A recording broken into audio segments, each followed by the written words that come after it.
Sud Radio aime le rugby. Le MAG, François Trio.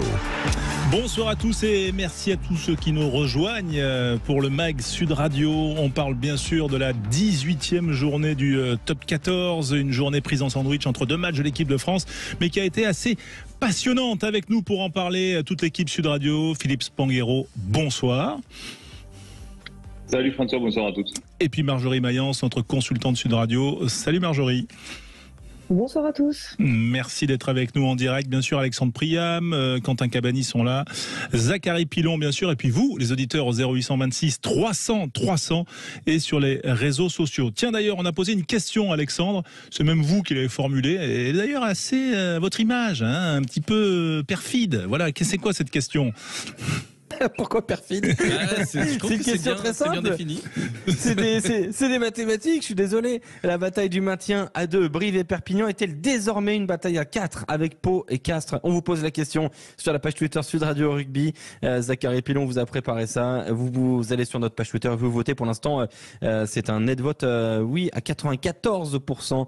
On vient de lancer le sondage et ça réagit déjà beaucoup. Voilà, bon, on va y revenir bien sûr. On va pas tout de suite comme ça la poser à Marjorie qu'on accueille tranquillement dans le MAG Sud Radio. On va quand même revenir sur cette défaite de Castres à domicile. C'est la fin d'une série, d'une longue série. 29 matchs sans défaite. Castres donc a été battu par La Rochelle. On va juste bien sûr demander l'avis à nos consultants, mais peut-être avec vous Alexandre, juste rappeler les buteurs et les marqueurs de ce match, quand même la petite fiche pour ceux qui n'étaient pas là pendant tout le multi Sud Radio. Alors, Castres-La Rochelle, il y a eu 2 essais de chaque côté, marqués par Dumora à la 9e pour le CO. La réponse de Soitoni à la 27e minute de jeu sur un très joli petit jeu au pied. Derrière, c'est marqué en force en seconde période par Levan Chilachava. Et puis, en force toujours par un autre pilier droit, mais cette fois-ci côté Rochelais. En toute fin de rencontre, c'était à la 77e minute. C'était pour Joël Sclavi, l'international argentin. Donc, 17-32. Ce qu'on peut noter notamment sur cette partie, c'est l'indiscipline de la part du Castres Olympique, 10 fautes, mais toujours dans des zones de marque. Et puis, eh bien aussi des gros soucis offensifs avec eh bien un seul franchissement dans toute cette partie face à des Rochelais qui ont franchi à 6 reprises. Ouais, on parle là quand même du vice-champion de France, un finaliste l'an dernier, Philippe Spanghero. Comment qualifier cette défaite, cette fin de série à domicile? Voilà, comment vous, en quelques mots ou en un adjectif peut-être, voilà, est-ce que c'est inquiétant, tiens, par exemple? Oui, mais c'est l'adjectif que j'allais employer. C'est inquiétant parce que c'est vrai que alors Castres est coutumier de la mise en difficulté à domicile, mais ils sont souvent menés au score rapidement, mais par des vertus collectives, ils arrivent à s'en sortir.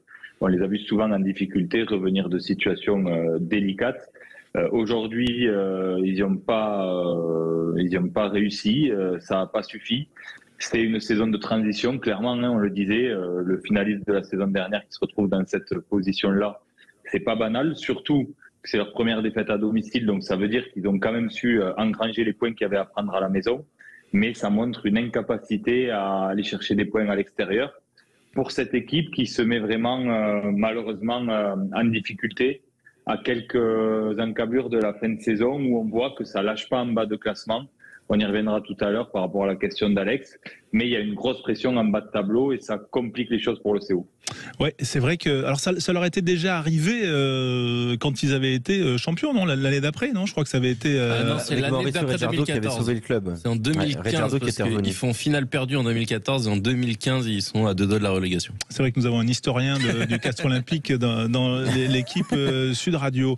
Marjorie Mayence, quand vous voyez cette équipe de Castres, elle vous fait penser à quoi? Une équipe qui est quoi, dans le dur, dans le doute, voilà, parce qu'il après il reste encore 8 journées, hein.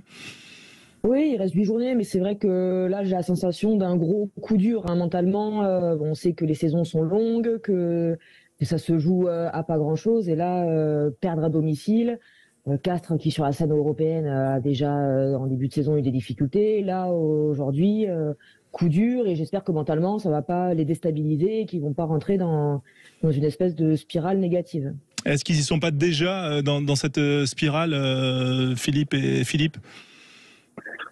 Si, ils y sont rentrés. On a vu une interview du président Revol, je crois, il y a une petite semaine, dire que voilà, ils étaient en situation de survie pour le maintien. Hein. Il a été réaliste, le président Castré. Il s'est pas caché comme à son habitude. Donc, je crois que du côté de Castres, il était déjà question de plus regarder vers le haut depuis quelques journées et de sécuriser un maintien avec justement sécuriser des points à domicile. Ils se sont compliqué la tâche aujourd'hui clairement face à une équipe de La Rochelle qui a quand même dominé les débats. Mais je le répète, voilà, il fallait que ça arrive parce que, ça devait arriver parce que du côté du CO, on a eu quand même plusieurs rencontres où on s'est mis en difficulté à domicile et des rencontres que les Castrés ont su aller chercher en fin de match. Mais c'était quand même assez symptomatique d'une équipe dans le doute. Et pourtant, il y a eu une réaction, Alexandre, de cette équipe de Castres. Oui. Elle a réagi, mais c'est vrai que contrairement à ce que décrit Philippe, cette fois-ci, il n'y a pas eu le petit plus, il n'y a pas eu le petit supplément. Est-ce que c'est la faute à certaines absences de joueurs ou est-ce que c'est la faute à la qualité de l'adversaire aussi, hein, parce que La Rochelle a fait une grosse prestation aujourd'hui? Quand cette équipe de Castres remet un petit peu la marche en avant, il y a toujours un absent qui a été là qui était absent d'ailleurs depuis le début du match, c'était Urda Pieta parce qu'il était malade. Santi Arata quitte le terrain à ce moment-là aussi, donc c'est quand même une charnière Lebrun-Doubrer qui devient une charnière Doubrer-Botica qui a les choses en main. Et puis on va dire le vrai seul porteur de balle devant du côté du Castres Olympique, c'est Tom Staniforth et il est toujours constamment suivi par Will Skelton et par le Tandy Lane. Donc derrière, il y a de moins en moins de porteurs de balles côté Castrais. Et c'est vrai que il y a un retour, il y a quand même un élan en début de seconde période, mais qui est plombé systématiquement par des choix de jeu parfois douteux et puis aussi par des fautes concédées. Oui, c'est effectivement la difficulté. On peut quand même juste se projeter sur le programme du Castres Olympique qui va donc disputer encore 8 matchs comme toutes les autres équipes, mais qui va devoir se déplacer à Bayonne, recevoir le Loup, recevoir le Stade Toulousain, ce sera juste après la fin du tournoi des destinations, se déplacer à Montpellier, recevoir Toulon, aller à Pau, ce sera le 6 mai, ensuite aller à Brive et c'est assez incroyable quand même quand on voit ça et ça vient conforter votre question sur Twitter, mon cher Alexandre, et Castres qui accueillera Perpignan, hein. Dernière journée, 27 mai, Castres accueillera Perpignan. Donc les 3 derniers matchs, Pau, Brive, Perpignan, et donc ça nous renvoie à votre question, mon cher Alex.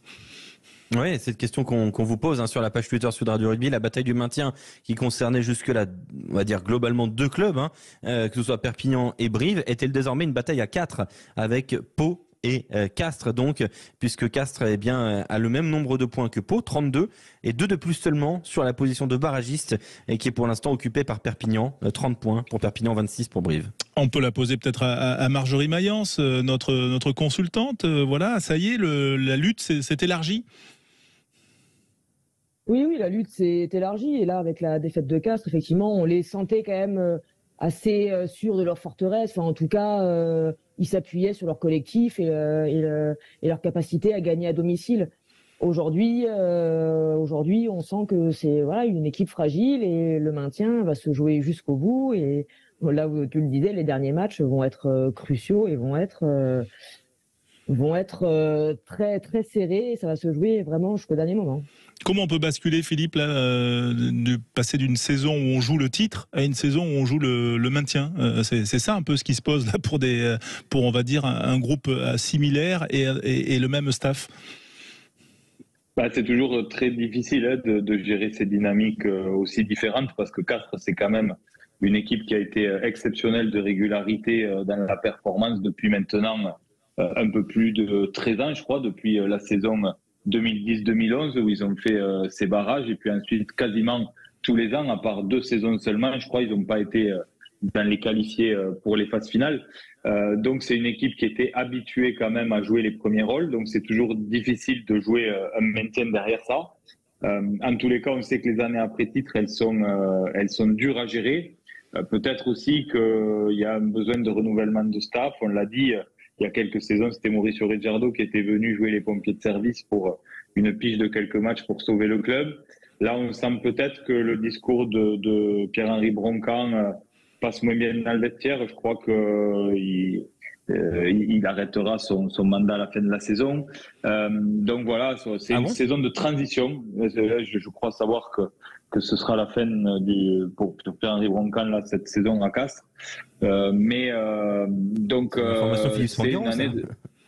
Non, je crois pas. Je crois qu'on l'a lu. Hein. Il y avait des contacts avec Montauban. Je crois qu'il y avait une volonté de Pierre-Henri Broncan de quitter le CO. Je suis pas sûr que ce soit une information. Alors à vérifier, mais en tous les cas, je crois qu'on est dans une fin de cycle du point de vue du staff du côté du CO, et c'est toujours délicat à gérer. Donc maintenant, c'est l'opération maintien qui démarre. C'est clair. Encore une fois, Pierre-Yves Revol s'était pas caché il y a quelques semaines, mais avec cette défaite aujourd'hui et ces 2 points d'avance seulement sur les 2 derniers au classement, les chiffres sont là. Et donc, il y a un calendrier en plus très compliqué qui les attend. Et donc, c'est aussi dans ces moments-là qu'on va voir collectivement comment ce groupe arrive à se mobiliser pour assurer le maintien et préparer l'avenir. Ouais, et souvent, voilà, c'est plus facile dans la victoire, à ce que le groupe se mobilise, que dans la défaite. Marjorie, ça, c'est quand même, c'est une banalité de le dire, voilà, mais c'est la réalité. C'est pas facile, voilà, quand ça perd, d'arriver à trouver un petit ciment entre les membres de l'équipe. Hein. Ah oui, c'est toujours plus difficile. C'est sûr que se construire dans la victoire, c'est toujours plus simple. Après, voilà, le rugby reste un sport d'hommes et ça peut permettre aussi de ressouder l'équipe. Même si c'est une équipe qui a été habituée aux victoires et que là, mentalement, ça va être dur de se battre pour le maintien. Voilà, ça peut aussi déclencher quelque chose et essayer de quand même bien finir la saison. Peut-être sur ce sujet Castres, le mot de notre spécialiste du Castres Olympique, Quentin Cabanis. Inquiet. Voilà. Non, mais Quentin, par contre, tu le sentais arriver, ça devait arriver à un moment. C'était un peu écrit en plus que ce soit cette équipe de La Rochelle qui s'impose à Castres, parce que souvenez-vous, la saison dernière, ça s'est joué à rien, ça s'est joué à une pénalité de West face au poteau. Il en a même eu 2 dans ce match-là pour faire passer La Rochelle devant en fin de match, et il avait manqué une pénalité qui était largement dans ses cordes, et c'était comme ça que le CO avait pu s'imposer face à La Rochelle l'année dernière. Donc voilà, on va dire que c'était partie remise et que cette année c'est fait et que bon, c'est mérité sur le match d'aujourd'hui. Mais j'ai l'impression que ça soulage le supporter du CO que t'es de savoir que la série est terminée et qu'ils vont repartir sur autre chose, non ? Ça m'allait bien. Bon, en tout cas, on souhaite bien sûr le meilleur au Castres Olympique. 32 points, 11e après cette victoire, la première donc depuis 30 matchs qu'il jouait à domicile depuis 2 ans. C'est quand même vous dire la performance des Castrés et surtout la performance du Stade Rochelais qui désormais pointe à la 4e place avec 47 points toujours. C'est toujours aussi difficile à lire quand même, cette équipe de La Rochelle qui est capable de perdre à domicile et de faire des matchs comme ça à l'extérieur, c'est toujours un peu bizarre. Mais elle est quand même allée se racheter on va dire en champion, parce que c'est vrai que c'est une équipe qui a gagné l'an dernier et qui a ça en elle, et c'est vrai qu'on a vu aussi quand même la force de ses joueurs, de ses Danti, également de son pack, et qui a réussi quand même une belle performance, donc aller faire tomber le Castres Olympique sur sa pelouse. 32-17. On va se retrouver dans un instant pour la suite du MAG sur Sud Radio avec Philippe Spanghero, avec Marjorie Mayence, et bien sûr nous revenons sur les autres matchs du multi et de cette 18e journée dans un instant. Sud Radio aime le rugby. Le MAG, François Trio. Avec Philippe Spanghero, avec Marjorie Mayence, avec Alexandre Priam, avec vous, les auditeurs Sud Radio, bien sûr, au 0826 300 300 pour parler rugby, top 14, 18e journée. On a parlé des difficultés du Castres Olympique. Parlons maintenant aussi de Perpignan, Philippe Spanghero. Perpignan, vainqueur 49-29 face à Pau. Voilà, on avait débuté le match en disant que c'est le match de la peur. Au final, il y a eu 10 essais et une équipe de Perpignan, mais qui était complètement libérée, voilà, qui a joué un rugby total. Comment ça peut s'expliquer? Voilà, il y a une bonne série de Perpignan, mais quand même il y a surtout une façon de jouer qui est absolument séduisante. Hein. Oui, c'est surprenant. Puis une fois n'est pas coutume, je me suis trompé dans les pronostics. Donc ça arrive au meilleur. Hein. Voilà. Je le précise pour couper l'herbe sous le pied d'Alexandre Priam, parce que comme tu le dis quand même, comme il n'y a que du fiel chez cet homme, j'ai déjà attendu de toute façon le retour de bâton. Mais plus sérieusement, pour revenir au match, non, c'est vrai que je trouvais que la fin de saison allait être compliquée du côté de l'USAP, puisque Je crois savoir qu'il y a eu aussi de la pression là avec le staff, qu'il y a aussi une période de transition par rapport à ça. Il y avait eu des discussions pour que Arletaz et Marty se mettent en retrait. Je crois que les joueurs avaient insisté. C'est encore une autre excuse, ça il reste aux manettes. Non, mais c'est des. Non, ça, je rigole. De toute façon, dans les équipes du bas de tableau, il y a forcément aussi de la pression en fin de saison. Mais je pensais pas qu'ils soient capables de confirmer la performance qu'ils ont été capables de réaliser à Brive. Et je pensais Pau dans une meilleure dynamique et je pensais qu'ils auraient plus de difficultés à s'imposer à domicile. Et surtout qui serait moins ambitieux dans le jeu. Et c'est vrai que ce qui est séduisant avec cette équipe de Perpignan, c'est le volume de jeu qu'elle propose et qu'elle sait tenir aussi sur la durée. C'est un peu la différence avec les saisons précédentes. Il y avait des brives comme ça de production du côté de l'USAP, mais c'était un peu plus brouillon et surtout c'était pas régulier sur 80 minutes. Et là, malgré 2 retours de Pau dans le match où j'ai senti que Pau pouvait vraiment revenir et bousculer ses Catalans. Mais les Catalans étaient en mesure de remettre un coup d'accélérateur pour chercher une victoire importante, autant sur le plan comptable que dans les têtes, parce que voilà, elle est nette. Oui, c'est vrai qu'elle est nette, cette victoire. Marjorie, ça vous surprend, vous, qu'un 14e, ils étaient 14e avant le coup d'envoi de cette 18e journée, soit capable de mettre 42 points à un concurrent et en marquant 6 essais? Non, mais c'est vrai que je suis quand même assez agréablement surprise de voir qu'ils tiennent réellement la cadence. On les a vus faire des grosses performances, faire de gros matchs, avoir un jeu offensif très, très efficace. Mais c'est vrai qu'ils ont une capacité là, à répéter les performances et à garder le rythme sur tout le match qui est impressionnant. Donc, ouais, très... voilà, un petit peu surprise, mais ravi de voir une équipe de Perpignan comme elle a été aujourd'hui. Oui, effectivement, cette équipe de Perpignan, 6 essais. Est-ce qu'on peut pas regretter, on en est même là, un point de bonus offensif pour cette équipe qui lutte pour sa survie dans le top 14, Alexandre Priam? Bah si, je pense que ça peut être regrettable. Alors évidemment, c'est déjà une très belle victoire, 49-29. Pour tout vous dire, Perpignan qui marque 49 points en top 14.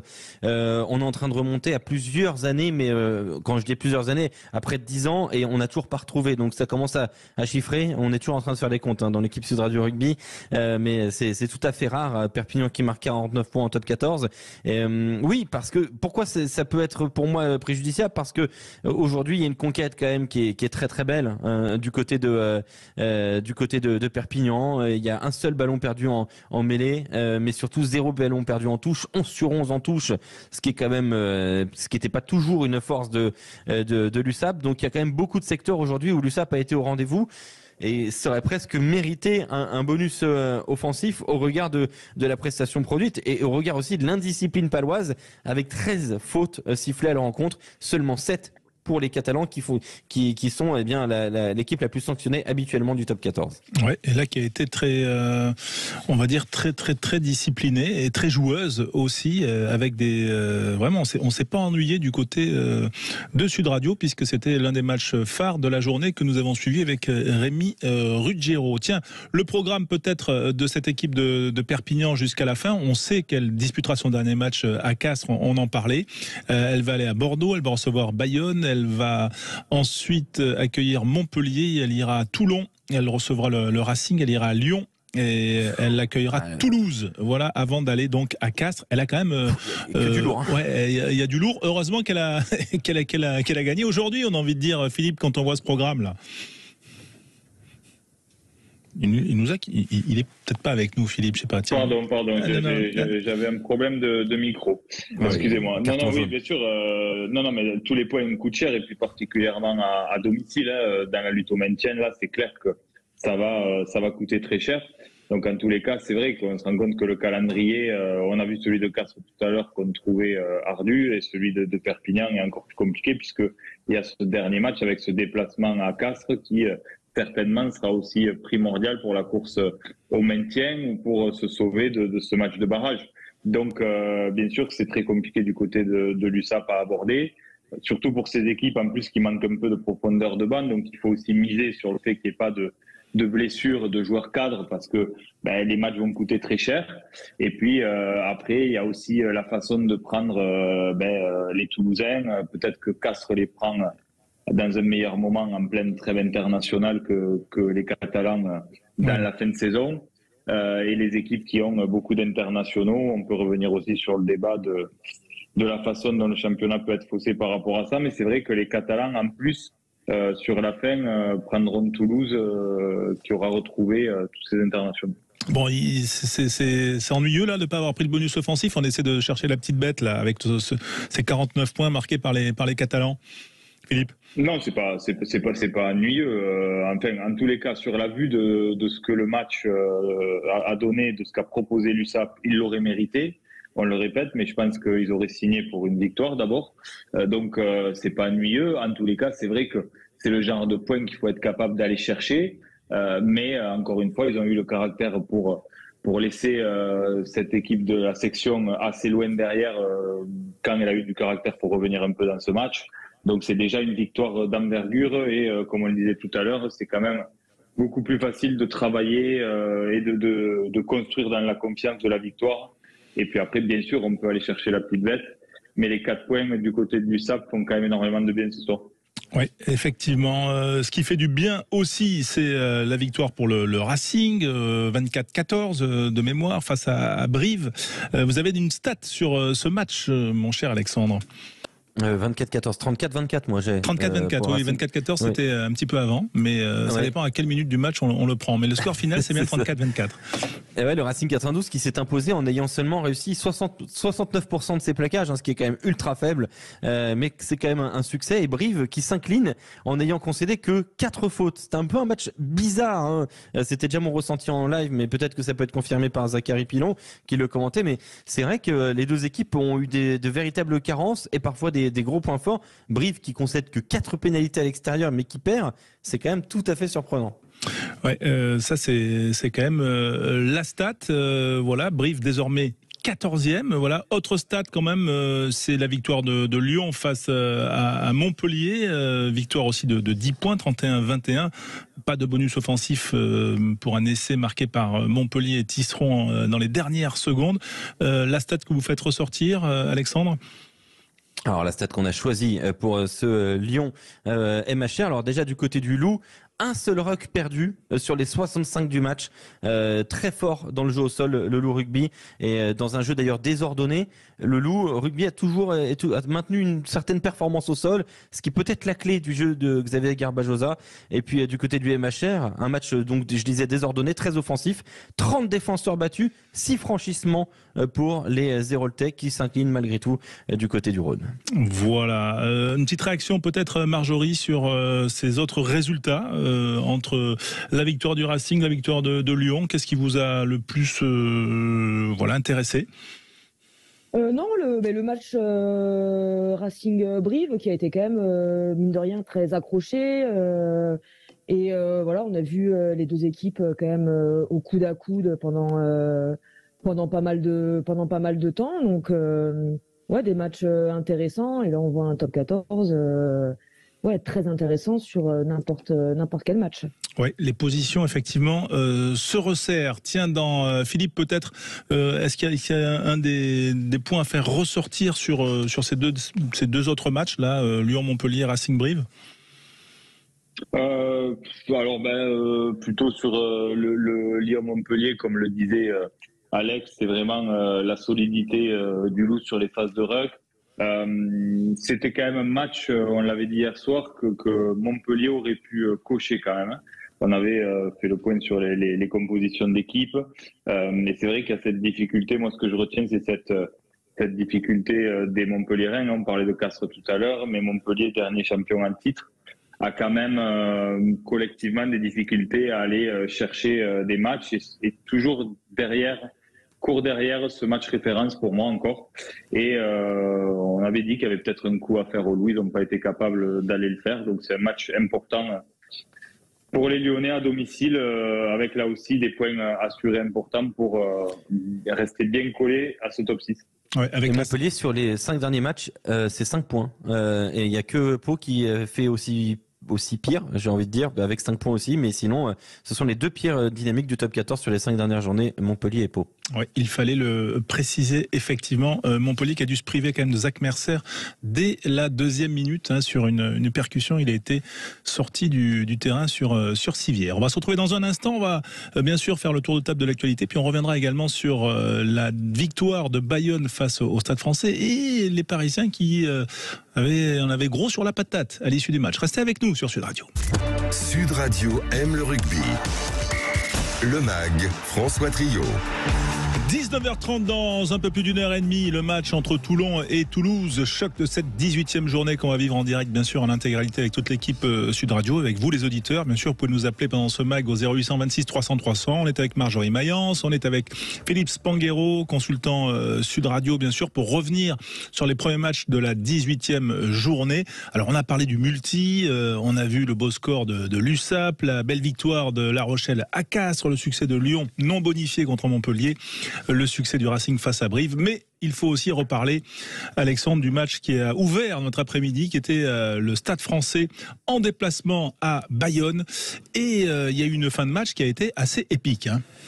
Oui, une fin de match plutôt houleuse effectivement du côté de Jean Daugé. Alors il y a eu 2 temps, puis un 3e hors du match. Mais le premier, c'est les 4 pénalités enfoncées par des 4 mêlées enfoncées par les joueurs du Stade Français Paris. Il y a 3 fois une pénalité. La 4e est un bras cassé, repénalité. Il y a un avantage en cours et cette fois-ci les joueurs du Stade Français marquent l'essai, mais il y a un arbitrage vidéo et nous on se disait mais pourquoi il n'y a pas l'essai de pénalité derrière? L'essai est quand même validé pour les joueurs du Stade Français. La transformation est manquée pour Morgan Parra qui la voit tomber, il la ramasse, il tape tout de suite un peu dans la précipitation et puis derrière eh bien cette équipe du Stade Français Paris égalise. Il y a une égalité à ce moment-là, il y a un coup de pied de renvoi offensif des Bayonnais, faute signalée contre les joueurs du Stade Français Paris contre Jeremy Ward qui est accusé par monsieur Pradery de ne pas être sorti assez rapidement de la zone plaqueur plaqué. Lui s'en défend immédiatement en disant je peux pas faire plus vite. C'est vrai que sur les ralentis on le voit, il sort très rapidement. Fin de match. Puisque Camille Lopez passe cette pénalité, elle est magnifique cette pénalité de Camille Lopez qui a été excellent aujourd'hui. Derrière donc fin du match, victoire de Bayonne 29-26 et beaucoup d'animosité envers l'arbitrage et puis aussi avec le public puisque il y a eu des mots échangés puis parfois peut-être même des gestes entre des joueurs parisiens et le public bayonnais. Ça s'est fini en eau de boudin très clairement, boudin basque du côté de Bayonne. Oh, ça peut être bon. On va écouter quand même Gonzalo Quesada, le manager parisien qui a partagé au micro d'Arnaud Rey sa frustration suite aux décisions arbitrales un petit peu litigieuses. Écoutez-le. Beaucoup de choses qu'on n'a pas compris, mais bon, c'est difficile d'arbitrer quand on a grandi au Pays Basque et qu'on connaît l'ambiance à Bayonne comme M. Pradery. On sait que c'est difficile et c'est difficile de ne pas se faire influencer un peu par la... Mais qu'on ait 4, 5 fautes sifflées d'affilée n'est pas... sortir un carton jaune, donc rester sur un truc un peu, et sur la dernière action, siffler un placard qui ne sort pas devant nous quand ce n'est pas le cas. Et donc finalement c'est ça qui décide le résultat du match. C'est dur, c'est pas juste. Ouais, c'est dur, c'est pas juste. Est-ce que Philippe Spanghero, les Parisiens ont raison de crier au vol ? Alors, ils ont eu quelques occasions de tuer ce match, mais malgré tout, c'est vrai que cette fin de match, elle est très dure à digérer pour les Parisiens, parce que il y aurait dû avoir essai de pénalité avant, et ça devait être 7 points assurés, il n'y aurait pas eu l'épisode de la transformation de Parra dont vient de parler Alex. Et puis ensuite, je trouve que la pénalité contre le Stade Français, la dernière, là, est très dure, parce que le joueur fait vraiment l'effort de sortir vite. Donc oui, je comprends la frustration des Parisiens. C'est certainement le match où les Bayonnais ont été le plus en difficulté à domicile cette saison. Ce que je retiens quand même côté Bayonnais, c'est quand même ce caractère collectif et cette volonté d'aller chercher les matchs, parce que malgré tout, cette dernière pénalité, ils vont la chercher. Ils assurent un match nul qui était déjà un peu inespéré à la vue de la physionomie du match, parce que les Bayonnais ont été clairement dominés comme rarement à domicile, notamment en conquête. Et puis, ils vont quand même se chercher cette dernière pénalité. qui leur permet de rester dans le top 6. Une équipe qui monte, c'est quand même assez exceptionnel ce qu'est en train de réaliser l'Aviron Bayonnais. Donc, il faut quand même saluer du côté de Bayonne cette volonté d'aller chercher ce genre de match parce que ça souligne un caractère collectif particulier. Mais le résultat est quand même très cruel pour le Stade français, notamment à la vue du fin de match. Marjorie Mayence, vol ou pas vol pour les Parisiens ? Non, je comprends la frustration. Après, l'arbitre considère que oui, qu'il n'est pas sorti assez vite. Alors, quand on est sur le terrain, c'est sûr, on sort, on est plaqueur, on fait tout notre possible, mais parfois, voilà, ça ne suffit pas. Et je pense que les Parisiens peuvent aussi s'en vouloir. Ils ont laissé quand même passer quelques points au pied qui étaient importants. Voilà, je comprends la frustration, mais oui, Bayonne a eu aussi beaucoup de réussites. C'est vrai qu'ils ont été quand même dominés, comme le disait Philippe, vraiment en mêlée. Mais oui, ils sont frustrés, mais il s'est passé quelques occasions qui auraient dû être mises plus tôt dans le match. Voilà, en tout cas, ça permet à Bayonne, la performance et aussi ses décisions. Mais en tout cas, on oubliera tout ça dans quelques temps. Mais c'est fait une 9e victoire consécutive pour l'Aviron Bayonnais et ça conforte la position des Bayonnais dans ce top 6. Voilà qui est en tout cas une belle performance pour Camille Lopez qui a fait un 7 sur 7 aujourd'hui. Voilà, on en a.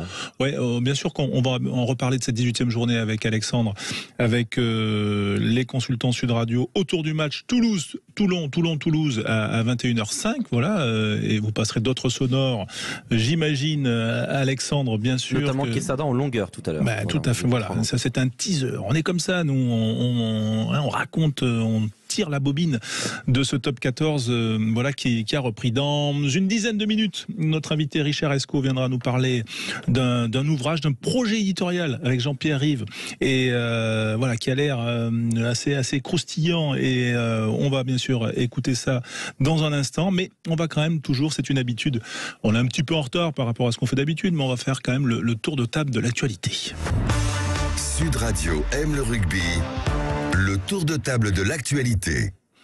Le principe, il est simple. Voilà, il y a une actualité qui n'est pas forcément liée au rugby. Voilà, il y a surtout un avis. Voilà, des petits coups de cœur ou des coups de griffe de la part de nos consultants de toute l'équipe Sud Radio. On va commencer par Marjorie. Et voilà, c'est votre, en tout cas avec moi, votre premier coup de cœur de l'actualité ou tour de table de l'actualité. Qu'est-ce que vous avez retenu vous, Marjorie, cette semaine, voilà, au-delà du week-end de rugby que nous vivons? Eh bien, là, j'aurais envie de parler un petit peu judo. On a entendu parler de la fameuse affaire avec Clarisse Agbenienou et la fédération avec un problème de sponsor et de kimono. Mais voilà, c'était pas du tout pour prendre parti pour l'un ou pour l'autre. J'ai pas les tenants et les aboutissants, mais ouais, parler un petit peu judo. Pour aussi féliciter Margot Pinault qui a été médaillée d'or, ainsi que Blandine Pont. Donc voilà, de bons résultats pour les judokas français. Ouais, mais quand même sur le kimono, vous en pensez quoi? Il vaut mieux avoir son kimono, voilà, avec son petit sponsor ou respecter, parce que ça, au rugby, ça serait pas possible. Si chacun arrivait avec son maillot, avec sa petite marque, ça serait pas possible. Effectivement, mais dans le sport, c'est possible pour les équipements spécifiques. Donc, qui jouent sur la performance. Donc là, pour le judo, j'imagine que le kimono peut entrer en compte. En tout cas, c'est quand même une discussion à avoir avec la fédération. Mais Clarisse s'est défendue en disant que Teddy Riner avait lui le droit de porter sa tenue. Mais effectivement, ça rentre dans les discussions contractuelles.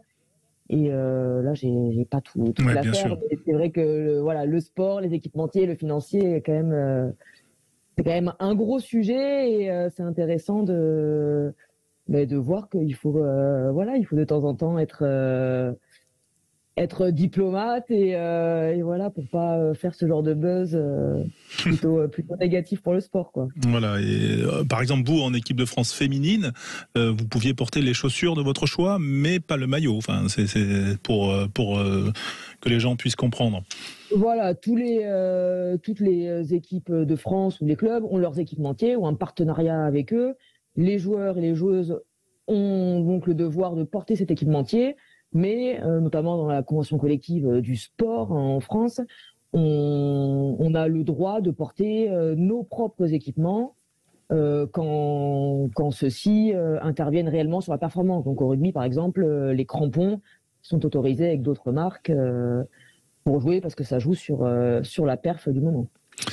Merci pour ce petit tour de table de l'actualité. Marjorie, Philippe, vous avez choisi, vous parlez foot, c'est ça?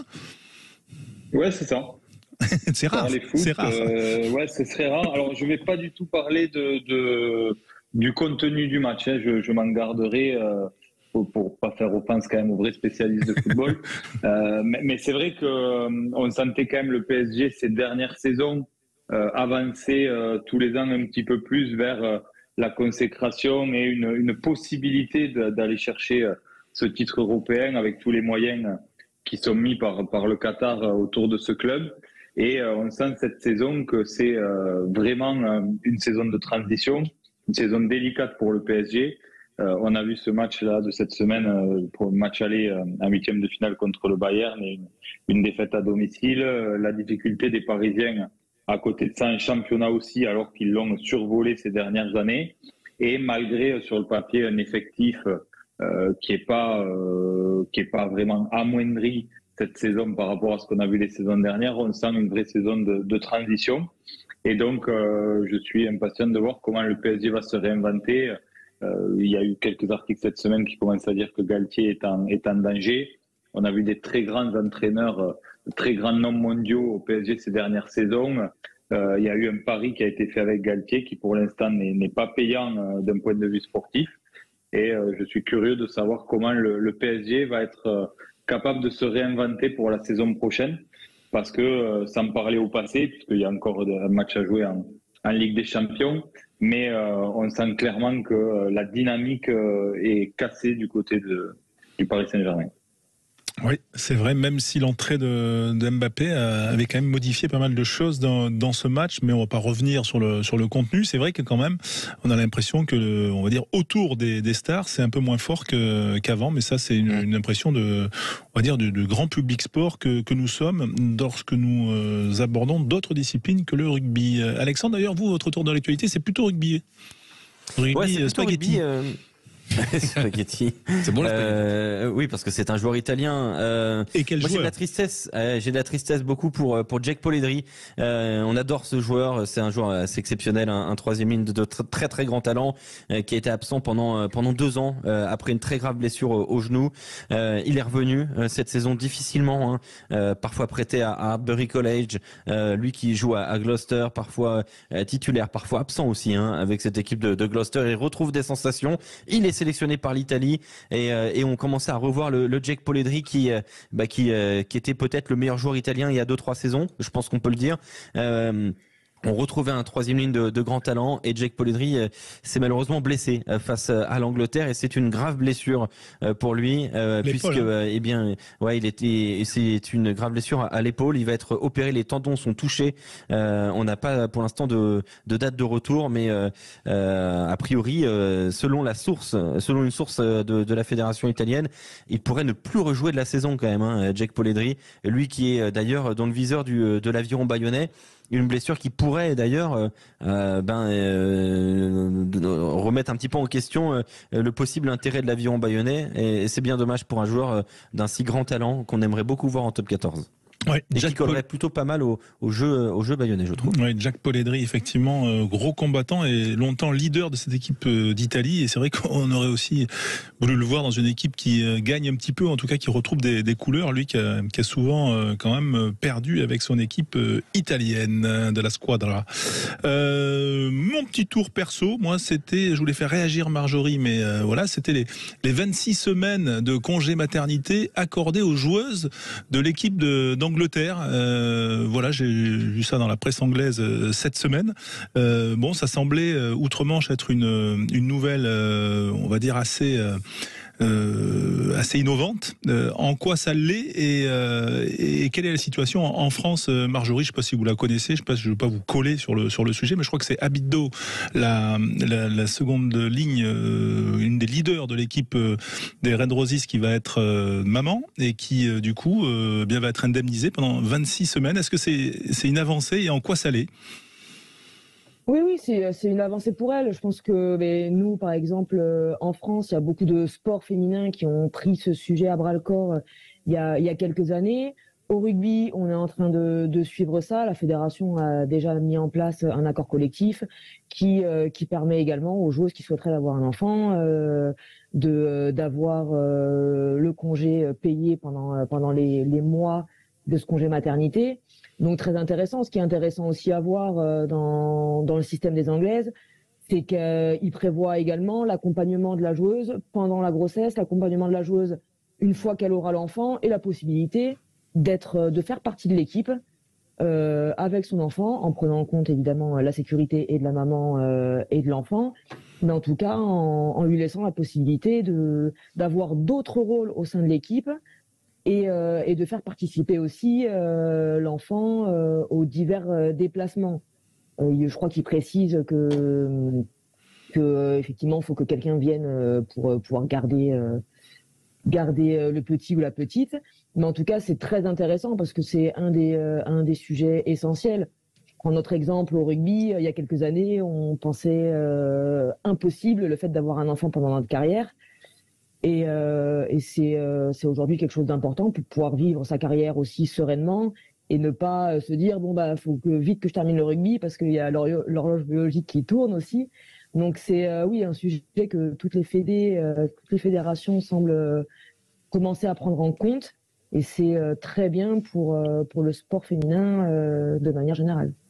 Eh bien voilà, et c'est pour ça qu'on voulait aussi le mettre en avant. Voilà, ce tour de table s'achève. Quentin, vous aviez un tour de table ou parce que j'avais pas. Je veux juste signaler que la défaite de Castres. Mais que ce week-end c'est le All-Star Game et j'ai l'impression qu'on passe un petit peu à côté en France de l'événement basket.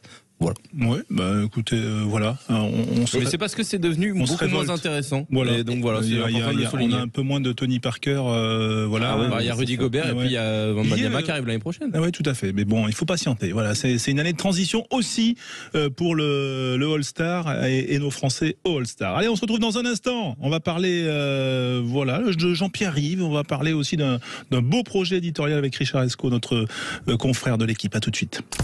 Sud Radio aime le rugby. Le MAG, François Trio.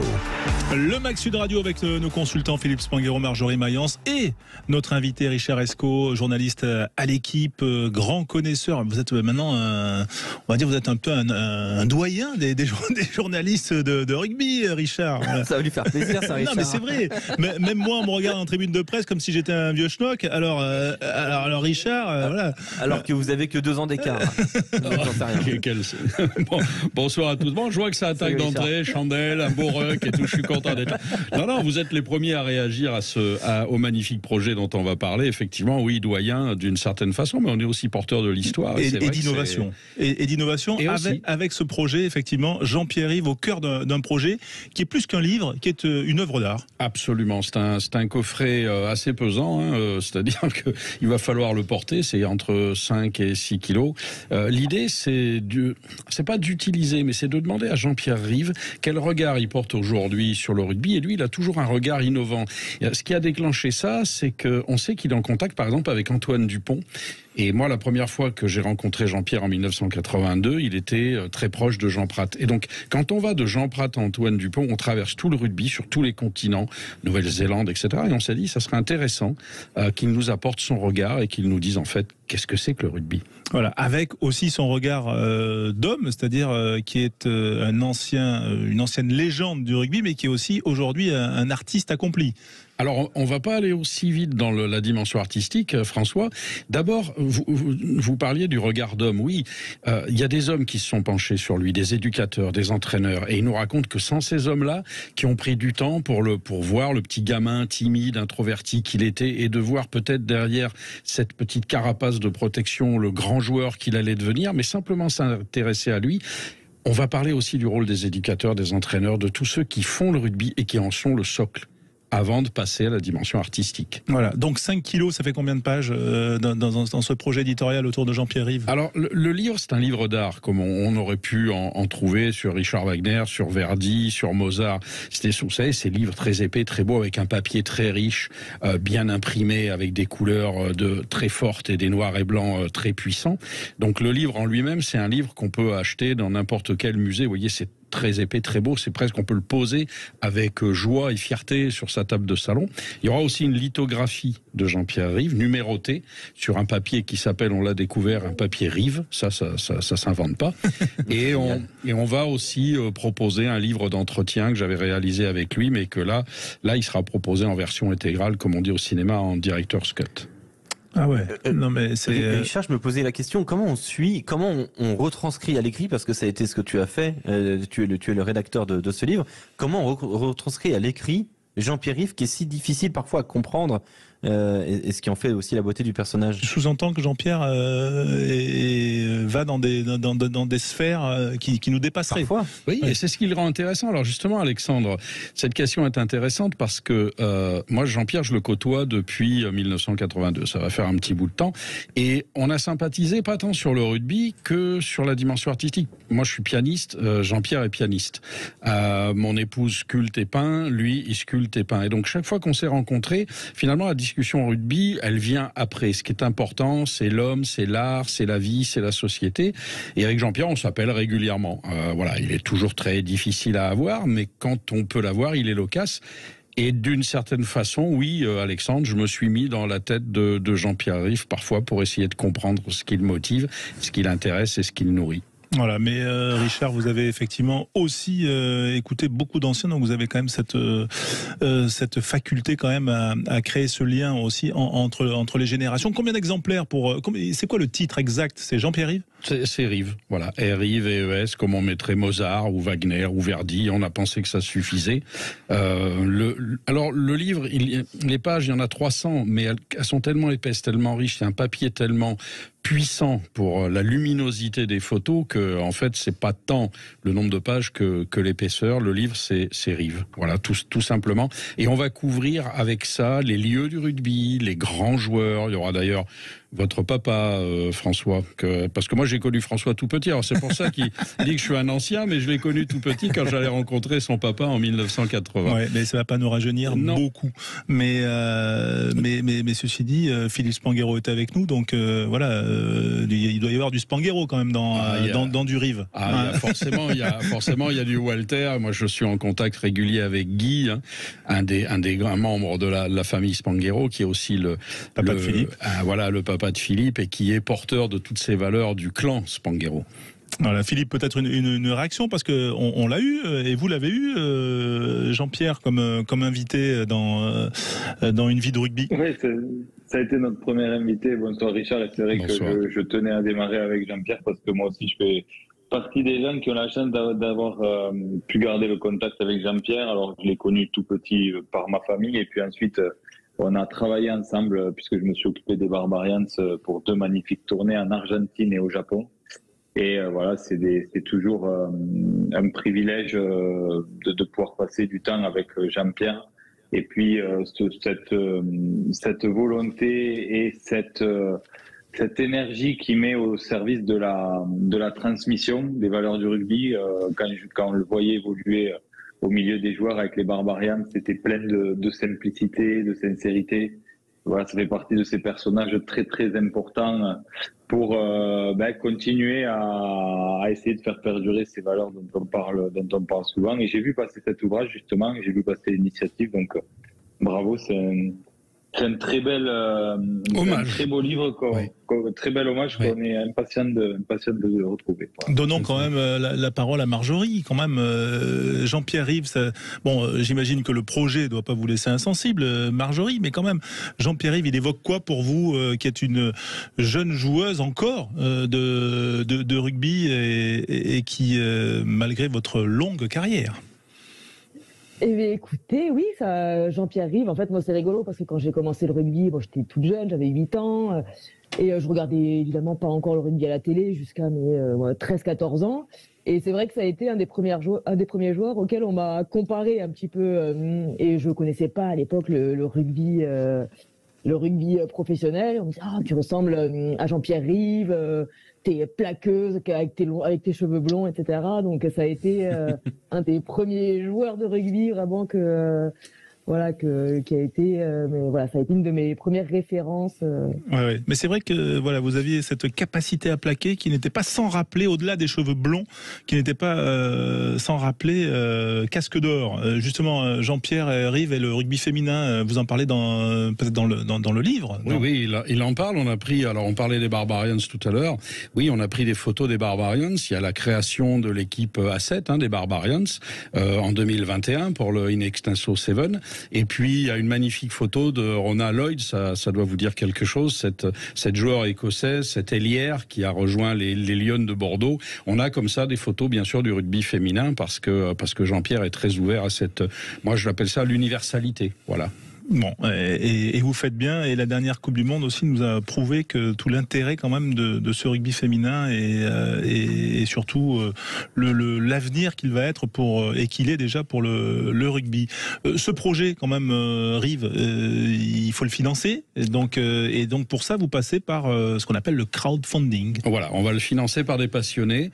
C'est un projet alors ambitieux, c'est un coffret luxueux, c'est une œuvre d'art. Il y a la litho de Jean-Pierre, il y a 2 ouvrages. Le prix d'achat est symboliquement de 600 €, qui rappelle le numéro 6 de Jean-Pierre, et on en aura 600 exemplaires, pas un de plus. 60, ça aurait été bien. Il y en a déjà. Oui, mais déjà, sans rentrer dans le détail, mais déjà une lithographie signée de Jean-Pierre Rive, vous êtes largement bénéficiaire. Alors l'idée, c'est d'aller sur Ulule, et c'est les passionnés qui vont faire en sorte que ce projet vive. Alors, il vit déjà, c'est les passionnés qui peuvent se le procurer, mais il n'y en aura pas plus de 600. D'accord, 600 numéros à 600 € pour l'ancien grand numéro 6 qui est Jean-Pierre Rive. Quand vous dites une lithographie de Jean-Pierre Rive, ça a une valeur parce que c'est vrai que c'est un artiste coté. Mais Jean-Pierre est coté, alors je veux pas rentrer dans le détail, c'est pas le lieu ici, c'est pas l'idée, mais c'est vrai qu'une lithographie de Jean-Pierre, rien qu'en achetant le livre coffret collector, vous êtes largement, comme je vous disais, bénéficiaire, voilà. Quand on est coté, on dépasse largement les 1 000 €. Tout à fait. Eh bien voilà, c'était aussi on va peut-être, on en parlera nous sur les réseaux, on le relaiera en tout cas. C'est je trouve une belle initiative de mettre en valeur aussi le rugby autrement et le rugby sous un angle artistique. Bravo Richard, bravo à Jean-Pierre. Donc Rive, projet éditorial que l'on Est-ce que je peux associer, oui, parce qu'on est 5 sur le projet. Il y a Jean-Pierre, Philippe Marchand, qui est un graphiste magnifique, Pierre Doncieux, qui est ami d'enfance de Jean-Pierre et qui est le maître d'œuvre, le chef d'orchestre, et puis Jean-Denis Walter pour toute la recherche iconographique. Et je peux vous dire que vous aurez dedans des photos absolument inédites que personne n'aura jamais vues. Et ben voilà, c'est en tout cas un beau projet que nous ne manquerons pas de relayer. C'est jusqu'à quand la campagne de crowdfunding ? Pendant un mois, jusqu'au 28 mars, jusqu'à la fin du tournoi. On va essayer de le porter jusqu'à la fin du tournoi et un petit peu après, mais après il faudra qu'on se mette en route pour la fabrication. Voilà, avec un objectif de sortie pour la Coupe du Monde. Voilà, absolument. Bon, eh ben voilà, j'avais bien compris. Et en tout cas, la Coupe du Monde, on va en parler dans un instant. On va parler aussi du 15 de France. Et vous êtes invité à rester avec nous, tiens Richard, parce que voilà, on va parler des Bleus et notamment de ceux qui se sont illustrés aujourd'hui. Restez bien avec nous sur Sud Radio. Sud Radio aime le rugby. Le MAG, François Trio. Le MAG, dans 10 minutes, une vie de rugby avec un invité. Et quel invité? Thierry Dussautoir qui sera avec Philippe Spanghero. Voilà, ça sera une vie de rugby donc dans 10 minutes. Pour l'heure, Richard Esco est resté avec nous, notre confrère de l'équipe, avec Philippe Spanghero, avec Marjorie Mayence, avec Quentin Cabanis, avec Alexandre Priam, bien sûr, avec vous, les auditeurs, au 0826 300 300, pour parler quand même de ces Bleus. On en a vu aujourd'hui des Bleus qui sont dans la liste des 42, notamment, on a vu Jonathan Danty qui a fait sa rentrée relativement tôt dans ce match match de La Rochelle sur la pelouse de Castres. Voilà. Quel changement peut-on attendre dans la composition des Bleus de Fabien Galtier? Voilà, déjà, avant de rentrer dans les changements, est-ce que, par exemple, Richard, est-ce que voilà, vous pensez qu'il faut changer des choses? Alors s'il faut, non, bien sûr, c'est la confiance qui importe à ce niveau-là, vous le savez François. Changer pour changer après le match contre l'Irlande, ça voudrait dire qu'on va changer à toutes les rencontres, y compris quand on gagne, parce qu'il y a un détail qui a pas fonctionné. Donc je pense que là, on peut être dans la continuité. On sait que les changements, il y en aura à cause des blessés, des suspendus. Statu quo pour vous aussi, Marjorie, pour le match contre l'Écosse dans 8 jours? Oui, je pense aussi, effectivement. Et je crois que Fabien Galtier a cette logique depuis pas mal de temps. Il veut de la confiance, il veut que les joueurs jouent ensemble. Et en effet, même si de temps en temps il y a quelques détails qui vont pas, il faut continuer. Un joueur a besoin de confiance et c'est pas parce qu'il fait 2-3 erreurs sur un match que le match d'après il sera pas performant. Donc oui, plutôt sur la continuité. Philippe Spanghero, changement ou pas changement? Alors, je dirais à mettre en perspective avec l'approche de la Coupe du Monde. Là maintenant, il y a 2 matchs qui sont passés. Il reste 5 matchs avant d'engager la compétition. Et puis surtout, il y a une question qui se pose pour moi sur l'état de forme de certains de nos leaders.